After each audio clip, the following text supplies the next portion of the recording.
ଯେମିତି ଘଷି ତମ ସ୍କୁଲ କୁ ଯିବ ଜୟ ଜଗନ୍ନାଥ କହୁନ ଯିବା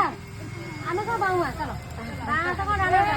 ଭଗବାନ ତ ନାକ ଦେହ ବିଦ୍ୟମାନ ସେ କଣ ଜାଣିଛି ଭଗବାନ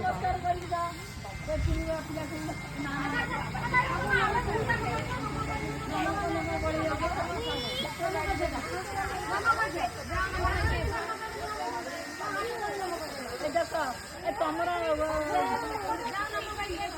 ଠାକୁରଙ୍କ ପାଖରୁ ବସିକି ଯାଇଥିଲେ ବସେଇକି ଆଇଲେ ମୁଁ ଦୁଃଖ ଲାଗେ ଆଜି ଆମ କରିବୁ ଆମ ଘରେ ଆସ ତ ଆସିବ କେତେବେଳେ କଣ ହଉଛି